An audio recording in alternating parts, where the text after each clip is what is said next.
want to talk about the factors of awakening, the 7 factors of awakening. And they run in tandem to, or tandem with, the Eightfold Path. And they can be utilized as independent tools for our practical life in terms of how we live life, along with the meditation. So what are the 7 factors of awakening? Mindfulness, discernment, energy, joy, tranquility, collectedness, and equanimity. I don't like the word mindfulness, but it has become the popular word to use. But mindfulness comes from, or is translated from the word sati, S-A-T-I, sati. And sati is a Pali of the Sanskrit, which is smriti, S-M-R-I-T-I, smriti. And smriti actually means memory, to remember, to recall. So mindfulness, it's a very nebulous term. We all kind of understand what mindfulness is. We hear about mindfulness of breathing, mindfulness of the body, mindfulness of emotions, mindful eating, mindful walking, all of these different ideas. But when we talk about mindfulness, it is a few things, or really a couple of things that are conjoined together. It's the sati and the sampanjanya. Sati here we're talking about is the memory, the remembrance of something. And what are we remembering? We're remembering to stay present to whatever it is that the mind is paying attention to. As I was saying yesterday, Bhante Ramsi's definition of mindfulness was remembering to observe how mind's attention moves from one object to the other. But to simplify that, it just means present moment awareness. Aware of this moment as it arises.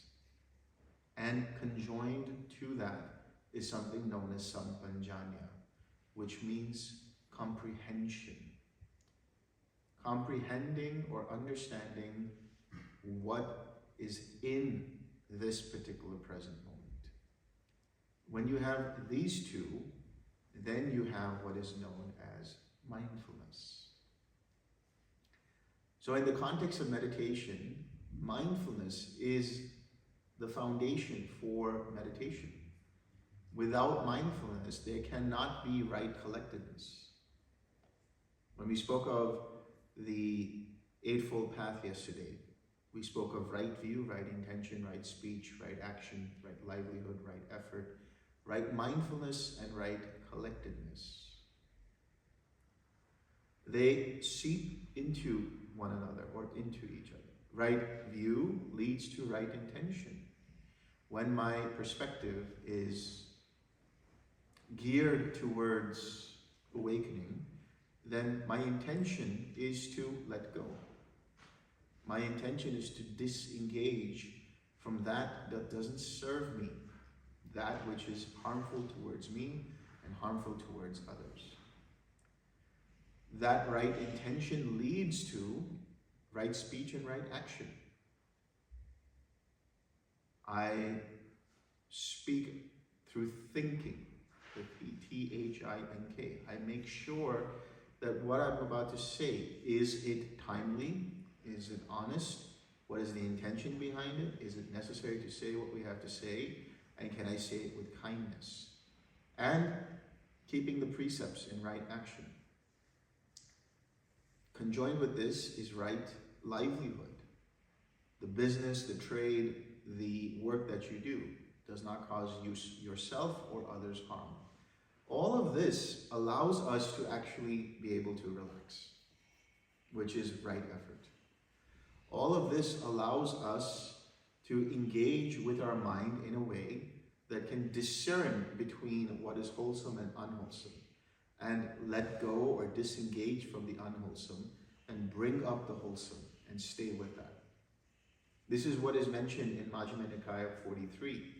It's a dialogue between Sariputta and Mahakotita. And one of the things he asks is, what are the three aggregates? We've all heard of the five aggregates, which is form, feeling, perception, intention, and attention. But in this case, when he asks about the three aggregates, he's talking about sila, samadhi, and panya. The morality, which leads to samadhi, that's the meditation, which leads to panya, which is the cultivation of wisdom. And what he says there is that the equipment for samadhi, the equipment for right collectedness, is right effort and right mindfulness. So right effort is disengaging from the unwholesome, staying with the wholesome, which will lead to right mindfulness. The right effort leading to right mindfulness, which is, where is my mind right here, right now? In standing up, I am present with the process of standing up. In sitting down, I am present with the process of sitting down. When entering a room, I am present with the process of entering a room. When leaving the room, I am present with the process of leaving the room. When I am eating, I am present with eating. When I am walking, I am present with walking. This is the function of mindfulness in terms of sati. Sampanjanya, the comprehension of that mindfulness, is what is my mind doing in relation to that particular activity. So when we talk about loving kindness, or the Brahma Viharas, loving kindness, compassion, joy, or equanimity, we are doing the mindfulness of loving kindness. We are doing the mindfulness of compassion. We're doing the mindfulness of joy. We're doing the mindfulness of equanimity.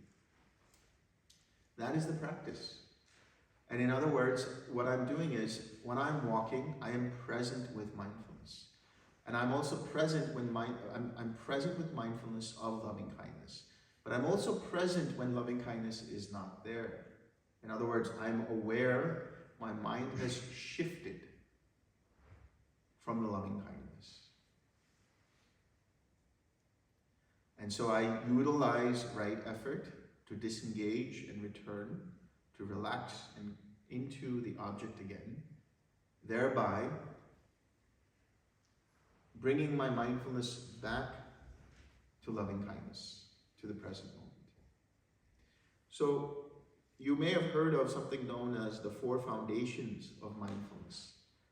This is a sutta in the Majjhima Nikaya and the Digha Nikaya. Mahasatipatthana Sutta. Mahasatipatthana means the great discourse on the foundations of mindfulness. And there are these 4 foundations of mindfulness: the body, feeling, mind, and contents of the mind, or phenomena. And they are simply just foundations. What do we mean by foundations? Patthana, or prasthana in Sanskrit, is a base, is a pillar. It is an anchor. We're utilizing a component of the body as an anchor to bring our awareness back to the present. So in the case of the body, it might be the breath. It might be contemplation of the elements that make up the body. It might be looking at the sensations in the body. And then tied to that can be feeling. What kind of feeling am I experiencing right now? What is feeling? Feeling comes from the word vedana, which means to experience. What is my experience right now, internally and externally, mentally or physically? When I do this, I am establishing mindfulness.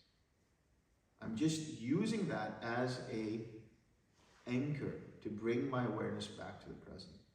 It's as simple as that, that you don't need to complicate it. You don't have to go beyond that to be like, okay, now I have to contemplate this, now I have to contemplate the arising and passing away of that, now I have to do this. No, my mind is back here in the present moment.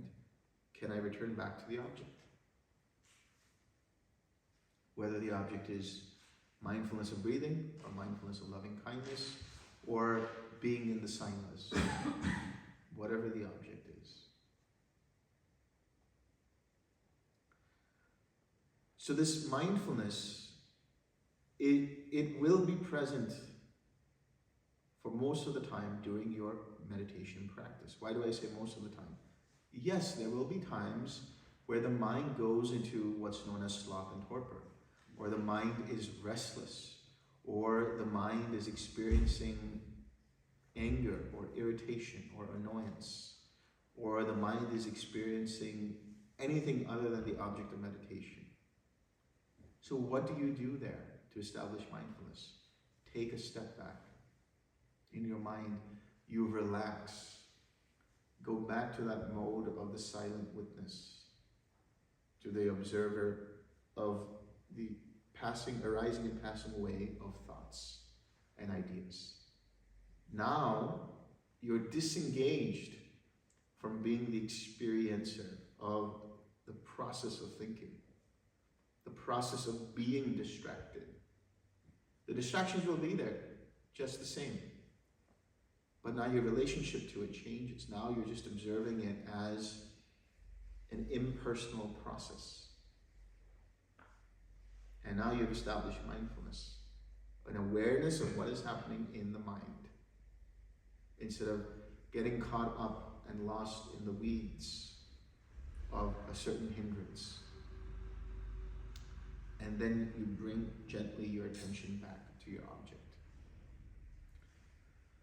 This mindfulness will lead into what is known as discernment. I use the word discernment. It has been translated as investigation or understanding and so on. Investigation has a more active quality to it. Discernment is, again, a very simple process. The discernment between what is wholesome and unwholesome. That's it. Discernment is the antidote towards uncertainty. I don't know whether I'm meditating correctly or not. I don't know if I'm following the instructions that were given. I don't know if I'm experiencing joy or I'm experiencing whatever it is I'm experiencing. I'm unclear on this. So what do you do then? Take a step back, relax, come back to the present moment, and allow your mind to discern what comes up.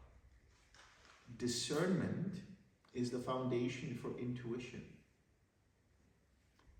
There are two paths leading out of discernment. One is the intellectual path, which leads towards analysis and thinking and wondering and contemplating and trying to figure things out. And it will only take you so far. The other path is intuition, trusting in the process, trusting in the equipment of your mind. This trust is a direct polar opposite of doubt. Whether it's in yourself, in the practice, or anything else. To just trust in the process. To have a certain level of certitude that, okay, if I just relax and watch what's going on, discernment naturally arises, and I get that immediate information. My mind is tense, or my mind is feeling this, or my mind is staying with the object. If it's with the object, nothing to do.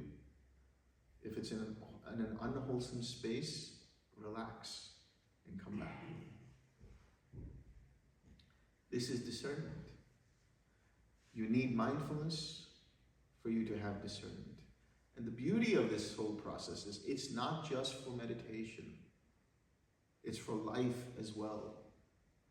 The utilization of discernment can be done in life.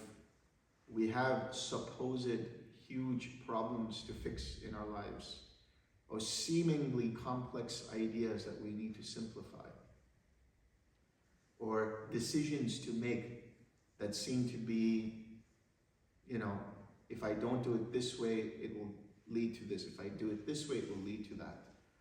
All of this analysis paralysis can be done away with discernment. And it is as simple as asking the mind the question, the intuition, the question, what seems to be the right choice here?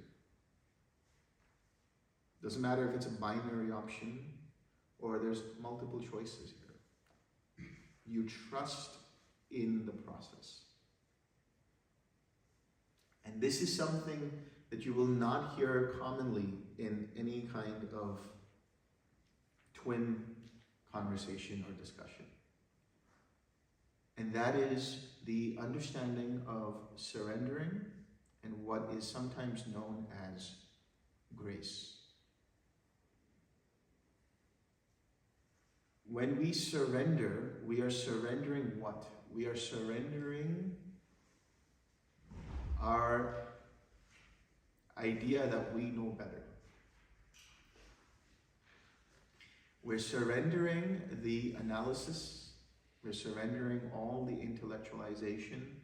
We're surrendering all of the bookish knowledge that we've learned, whether it's through Dhamma talks, by reading suttas, by reading books, by discussion, all of that. We're surrendering all of that. And we're trusting completely in the notion that the intuition that is born from the Absolute will provide a way forward.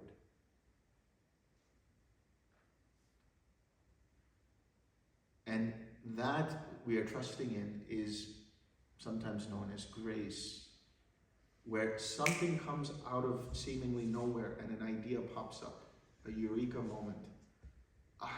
That's the solution. Where did that come from? We were not thinking about it consciously. We weren't intentionalizing it. It just popped out. You will often see in the suttas where the Buddha is meditating and he comes out of his meditation and it says, oh, I should go to this village today. Or I should go for alms in this particular area.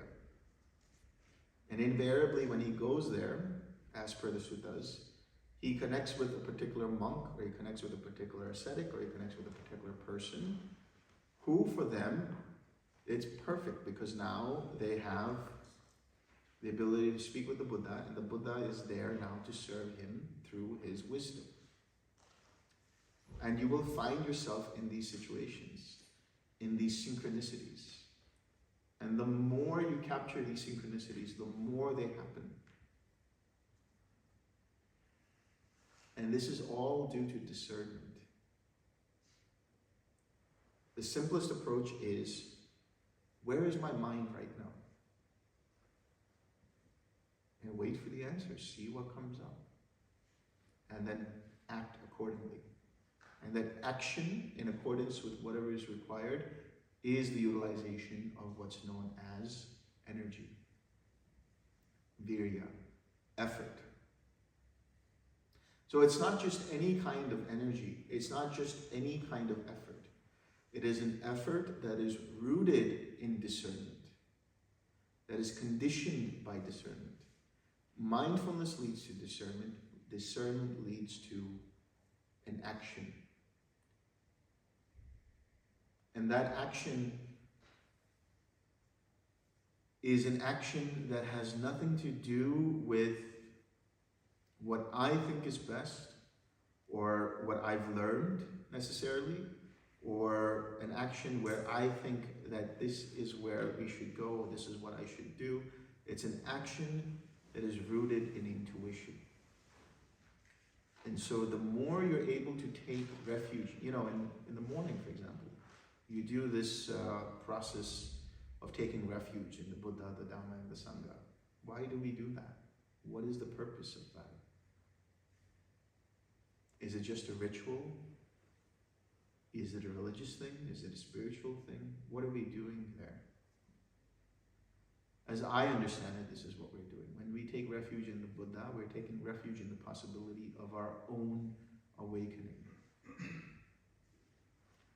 The possibility of our own ability to access the awakened mind, which is always there. When we take refuge in the Dhamma, what are we doing? We're taking refuge actually in our own intuition. It is only through intuition that the Dhamma unfolded. Quite literally in the sutras you will see the Buddha asking, what is the cause and condition for suffering? And he waits for an answer. And the answer that arises is birth. What is the cause and condition for birth? Then the answer comes, becoming. And likewise he asks for each one of those. And so dependent origination, which is the Dhamma, arose out of intuition. So we are trusting in our mind's capacity to access that intuition. We're taking refuge in that. And when we say we take refuge, it comes from the word sharanagati. Sharanagati means surrender. What are we surrendering? We're surrendering the ego. We're surrendering the mind that is the thinking, analytical mind. At the feet of the intuitive mind. And we take refuge in the Sangha. What does that mean? In one level it says we take refuge in the Sangha in terms of the bhikkhus and the bhikkhunis. At another level, it's the community of meditators and fellow participants. But it's also trusting in our own capacities. The Buddha has said, he said that when you don't find a community or a group of friends that are conducive for your practice, be like a tusker, be like a rhinoceros, go into the forest.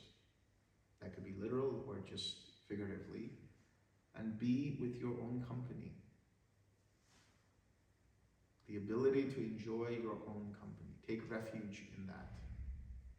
Take refuge in solitude as well. So, the things that you do in the morning, they may seem ritualistic. They may seem like, okay, we're just repeating and so on and so forth. No, when you take the precepts, they are there for us to remind us that here we are to be in a wholesome state of mind, so the mind is unagitated and can be in samadhi. And when we take refuge, this is what we're doing. We are trusting in our own capacities, in our own potential, in our own capacities, and in our own ability to access that intuition, in our own company. And so therefore that effort or that energy that arises dependent on discernment is an action that is taken not dependent on any external causes and conditions. It is not a reaction. It is not reactivity. It is not an action that is rooted in the ego. It is action that is arising from the utility or utilization of the Eightfold Path. And when you walk the Eightfold Path, your actions are non-productive of new karma. Your actions are appropriate for whatever is required in that moment. And sometimes the best action is not doing anything. And you will hear me say it in the practice, in the interviews. I have said it thousands of times at this point to hundreds of people. Many hundreds of people. Don't do anything. You get to that space in the meditation, don't do anything. And of course what happens is we try our best not to do anything.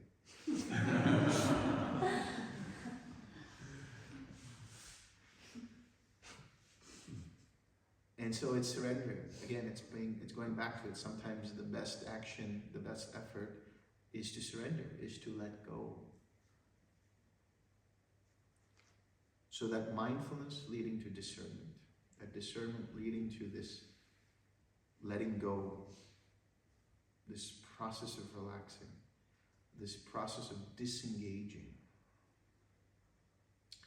will lead into something known as piti, P-I-T-I, piti, which comes from the Sanskrit priti, which is sometimes translated as joy.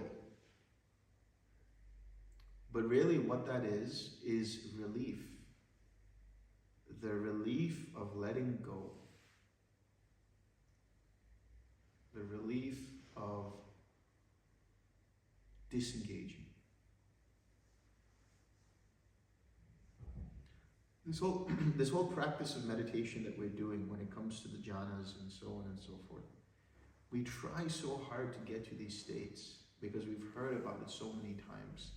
And that is the irony of these talks, is that we talk about them and it creates these concepts in the mind, and we mistake those concepts for the real thing. We mistake the finger pointing to the moon for the moon itself.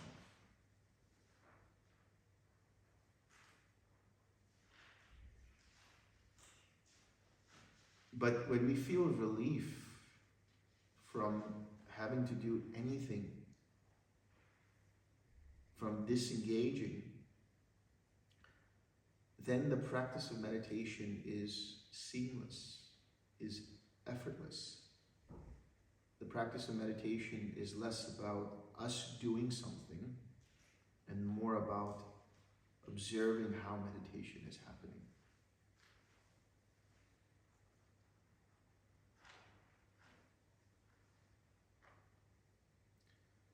So this joy can be felt as bliss in the body. It can be felt as exhilaration in the body. It can be felt as a certain sense of relief, a certain sense of appreciation. It doesn't matter. It really doesn't matter whether you feel exhilarating joy or you feel a certain appreciation or you feel a sense of contentment. A sense of, okay, this is good. This is fine. And when we have this joy, there is a certain level of tranquility that arises. So before we move forward, I want to recap what we're doing here when it comes to this practice. Mindfulness is the foundation. It's the basis of everything. Discernment allows us to deal with uncertainty and doubt. The effort that arises from that allows us to make or take the right action, whether it's in meditation or in life. This leads to relief and disengaging. Right? So that disengaging leads to a sense of, this is nice. It's a certain level of contentment, a certain level of appreciation, that joy that comes up. For some people, it can come up as great amounts of exhilaration. That's fine. No one right answer or no one answer is going to fit everyone. It is whatever is required for your mind in that moment. And so this joy is a great, or can be a great deterrent towards a couple of hindrances, namely sloth and torpor and boredom. Because once we start to see that joy, once we start to come into that appreciation, it elevates the mind. It lightens up the mind. Sloth and torpor is a very constricted kind of space. It's like one thought seeps in and the mind feels heavy. There's too much gravity in the mind. But joy lightens it up, both in terms of brightness and in terms of lightening it up, in terms of elevating it. And obviously, when you have joy, when you have appreciation, you don't get bored. This is why gratitude is such a powerful practice, and yet it's so overlooked. Everybody's like, yeah, okay, gratitude, I get it. Okay, I'm thankful for this, I'm thankful for that, I'm thankful for my body, I'm thankful for the air I breathe, I'm thankful for the water, I'm thankful for the food, all of these thankfulnesses that happen. But no, I'm talking about a true relishing of the moment as, wow, this is amazing. This is great. The ability to have that childlike appreciation for everything in the moment. When you have that, there is a natural bubbling joy that comes into you, comes out of you. You laugh without restraint. You smile with people. You smile at people. There is a certain playfulness to every moment. We need more of that. The ability to see life as this process to explore and to experiment with and to see, so long as I am not causing myself harm and causing others harm.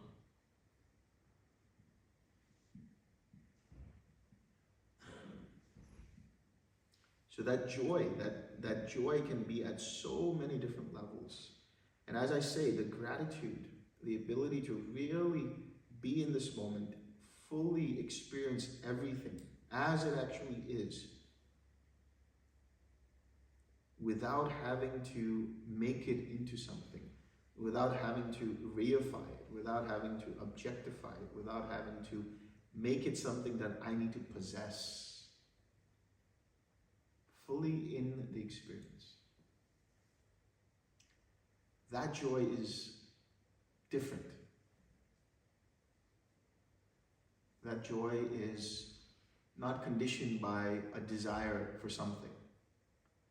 That joy arises naturally, effortlessly.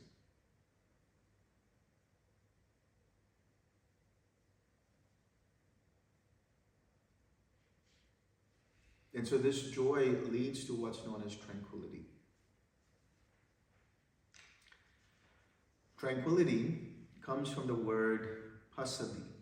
Passaddhi means to tranquilize, to relax. When you are at ease, when you have that joy, you are naturally at ease. When you can laugh without restraint, when that laughter bubbles out from you, you are at ease with the world and the people around you. And actually, it's more difficult than what it actually is, because the mind has grown through many different experiences, through many different kinds of trauma, through many different kinds of events, circumstances, relationships, situations, where we become brittle and hardened. And we're unable to be at ease. For some people, it's more likely because of the depth of trauma they may have gone through.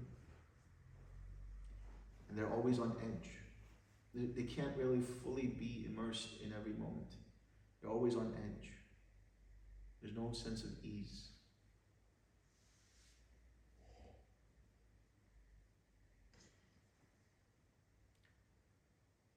But if you start to see the connection, if you start to see how one leads to the other, then you can kind of reverse engineer that. If the sense of ease arises because of joy, because of appreciation, because of the ability to be here fully relishing in the moment, then that's one step to take. But if I'm unable to do that, then I take one step back and I see, what is the discernment here? What is the message that is coming in when I surrender my ego. And that will help us to break down the patterns that cause us to tighten up. Sometimes physically, sometimes emotionally, sometimes mentally. So that we can experience relaxation, so that we can experience joy. This joy and tranquility are interrelated, interconnected. As I say, when you have joy, you are at ease, you are relaxed. When you are relaxed, joy naturally can arise. And tranquility is a good antidote towards restlessness, the ease. When we have restlessness, there's agitation in the mind about something. But the more we try to do something about it, there is more resistance there. And there's more agitation there. But when we are at ease, when we allow the flow of thoughts to come and go, and just observe with ease, then that slows down. And that tranquilizes.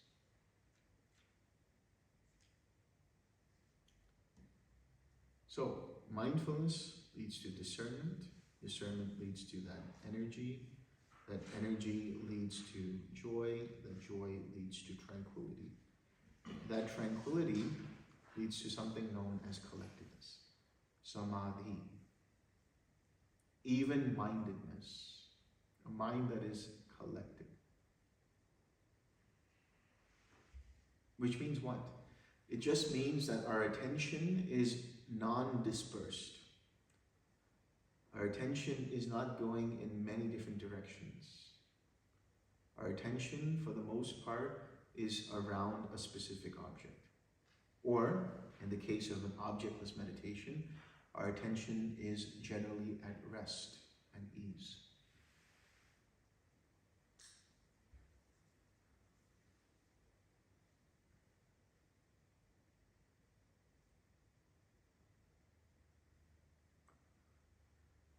There's no need to complicate samadhi. Samadhi is just the mind that is even-mindedness, the mind that remains in balance. The mind that is fluid, the mind that is malleable.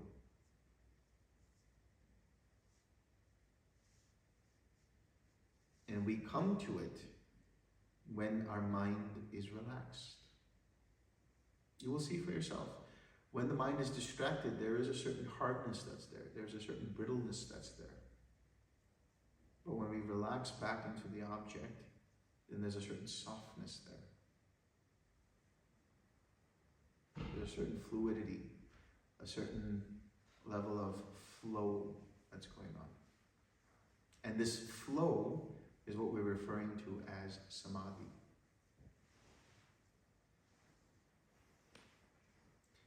From this samadhi, we have what is known as equanimity. It's interesting, this word equanimity comes from the word upekkha in Pali, which means upeksha. And really, it's kind of related to the word apeksha, which means expectation. So one way of interpreting it is, equanimity is the lack of expectations. Don't expect anything in the meditation. Don't artificially create or construct anything in the process of meditation. Let there be a process of flow. Expectation is just another word for craving, as I've said before. Expecting the world to be a certain way, expecting the people in our lives to be a certain way, expecting ourselves to be a certain way, expecting the meditation to be a certain way. Equanimity can also, well, it is synonymous with what's known as Yata Buddha Jnana Dasana.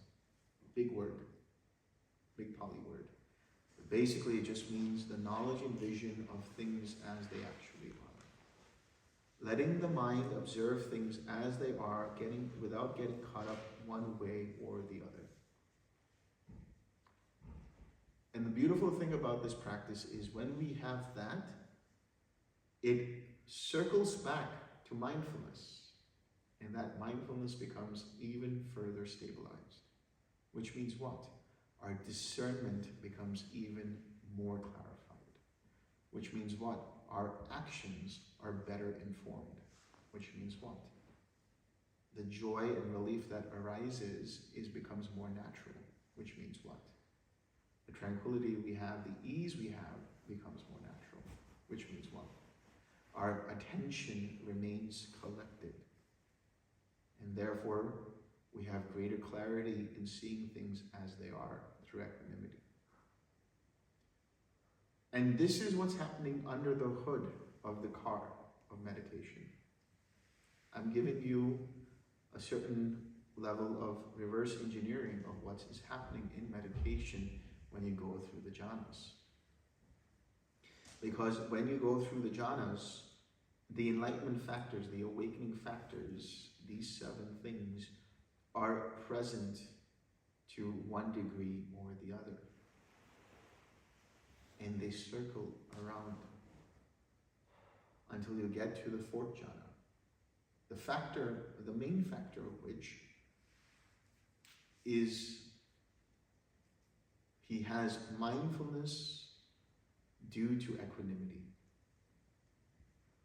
or mindfulness born of equanimity. And this is because the equanimity, the ability to discern and see things as they actually are, further deepens and establishes that mindfulness. Purity of mindfulness due to equanimity. That is the phrase that he uses. There, the mindfulness is very clear. There's a certain level of calmness and tranquility.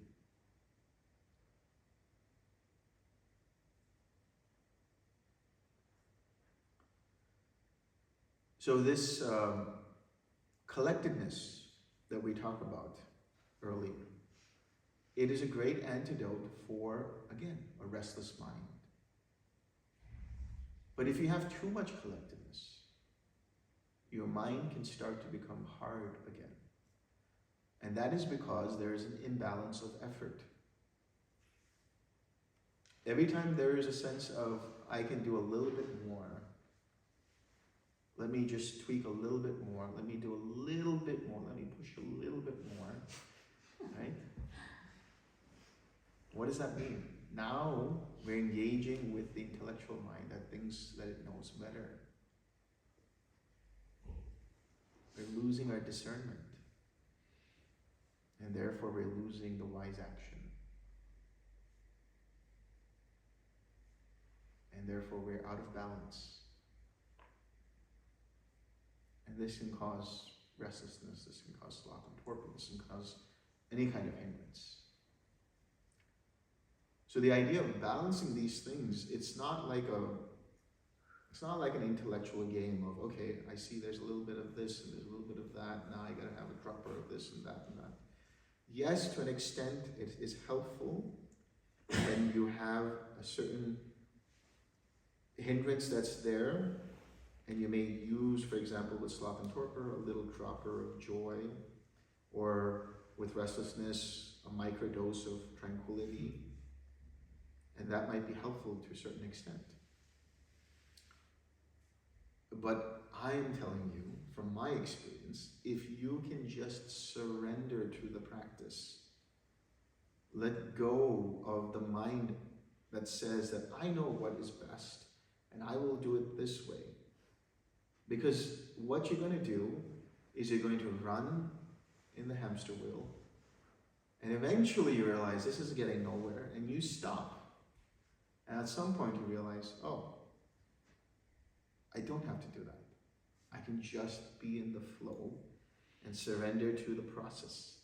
Yes, I start with spinning the top, initiating the spinning of the top with some gratitude, with some words, with whatever it is that helps, or with just the intention, and then I let it flow. And so in life as well, when we use these different components, these 7 factors, it is to get into that intuitive space. We don't have to bog ourselves down with a decision-making process that has all of these things to take into account. We can just trust in our intuition.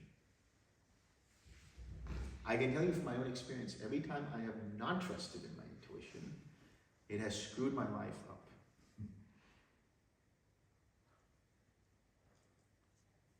There was a time where I was, and I'm never going to do it again because I've learned my lesson, investing in something known as decentralized finance in cryptocurrency. And there was a friend of mine who said, oh, you should get into this and invest this much money into this. I said, okay, cool. You saw all these returns and things like that. But my intuition said, no, this is, I think I need to get out of this. And I told him, I want to get out of this. He said, no, just wait a couple more weeks and it'll be fine. If I'd listened to my intuition, it would have been great, but I didn't. And we found out that whole thing was a Ponzi scheme and I lost a lot of money. The second time I did not listen to my intuition, it was about a person. It was this sense you get about certain people. It's not prejudice, it's not like judging, it's just that there's something about the energy of this person, and I sensed it, but I didn't voice it, and I didn't say anything about it. And I stayed silent. I didn't listen to my intuition. And months later, this person just created havoc in my life in many different ways. And those are the 2 main lessons, but especially the second one, that has made me realize that the more I listen to my intuition, the less stress I have to deal with. And how do you listen to intuition? How do you know what is intuition? What is the difference between intuition and a thought? What is the difference between intuition and an intellectual analysis?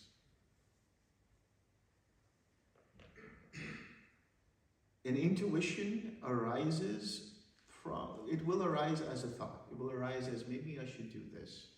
But there is a certain level of, if I don't do this, then something's going to happen. Like there is a certain level of, I know that this is the right answer.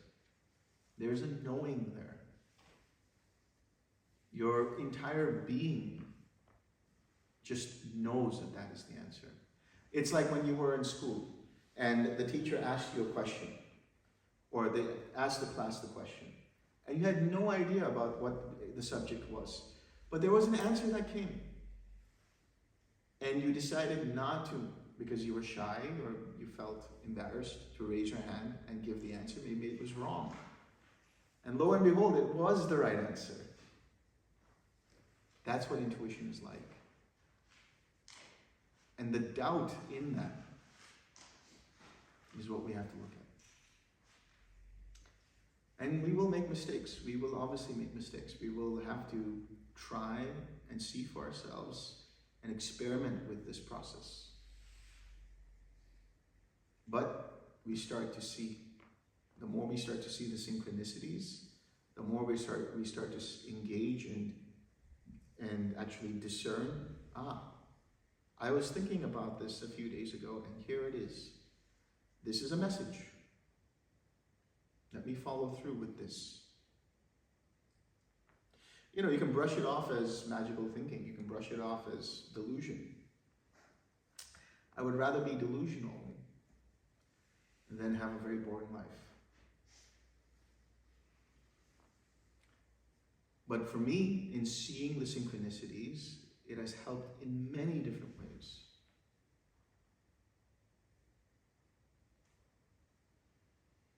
So in your meditation, you know, you are your own teacher. You have probably heard me say this many times. You have probably heard Bhante Ramsey say this many times.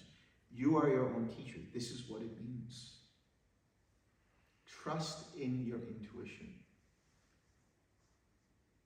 Trust in the discernment that the mind brings up. And you can always make adjustments.